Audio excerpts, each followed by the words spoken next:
Hello everyone, I am Dr. Topobroto De, consultant interventional cardiologist at Charnock Hospital.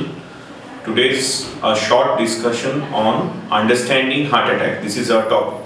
Now, heart beats around 72 beats per minute, and that means every minute heart is contracting and relaxing around 72 times.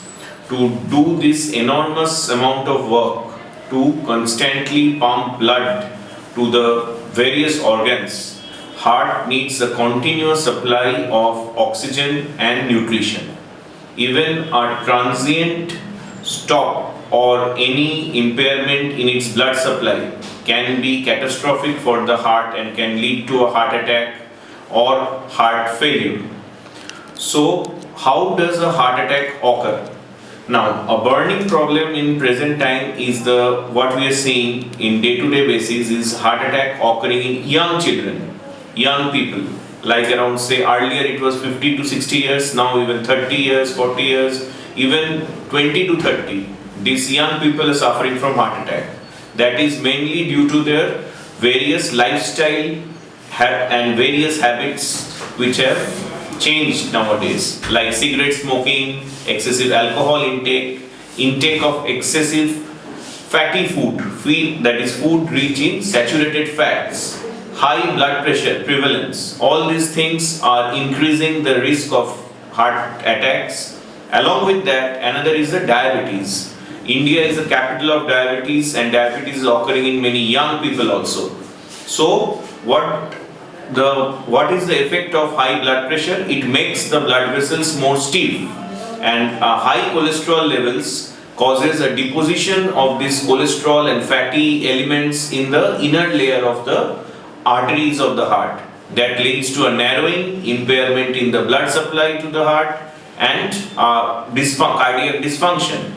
So what are the symptoms of heart failure? It can be a retrosternal, that is a central crushing type of pain persisting for more than 15 to 20 minutes, profuse sweating, often it can be associated with syncope, hypotension, and these manifestations are varied.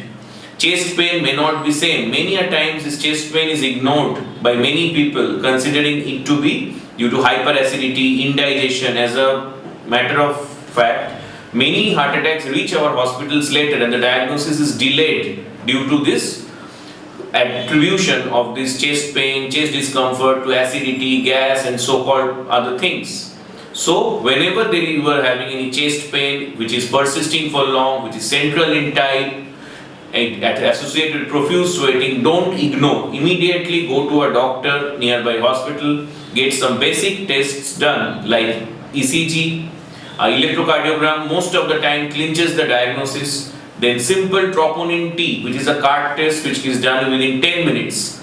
It becomes positive as early as 4 hours from the onset of chest pain. Then echocardiography. Finally, the invasive procedures like coronary angiogram.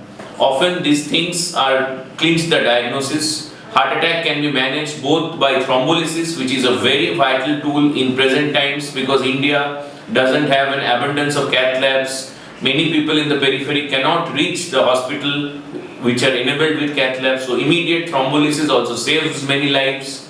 Then ultimately later also the coronary angiogram and other things can be done. From medication point of view, antiplatelet drugs, statins, beta blockers, then nitrates or anti-anginal drugs are given, or when morphine is required to reduce the chest pain. So, and some dietary, this is about the treatment. But once the heart attack occurs, this course we should follow. But how to prevent this heart attack should be our prime focus. That is modification of lifestyle, exercising at least 2.5 hours per week of moderate exercise or high intensity exercise, at least around 1 hour 15 minutes per week. Simple methods like daily brisk walking, cutting down on the calories, avoiding saturated fat like cheese, red meat, increasing the unsaturated fat in diet like fish, nuts, sunflower oil, olive oils, cutting down on the cigarette smoking. Cigarette smoking is a very high risk for coronary artery disease. Then limiting the alcohol intake. These simple steps can cut down the risk of coronary artery disease, and that should be our prime focus. Whenever there is a chest pain, don't ignore, immediately consult the doctor, as this chest pain can lead to a major heart attack, and always a heart attack can be catastrophic. So immediate intervention, immediate steps needs to be taken. So don't worry, don't neglect your chest pain, and don't let your heart suffer. Carry on, lead a healthy lifestyle, have a healthy diet, and so that the risk of the heart attack can be cut down. Thank you.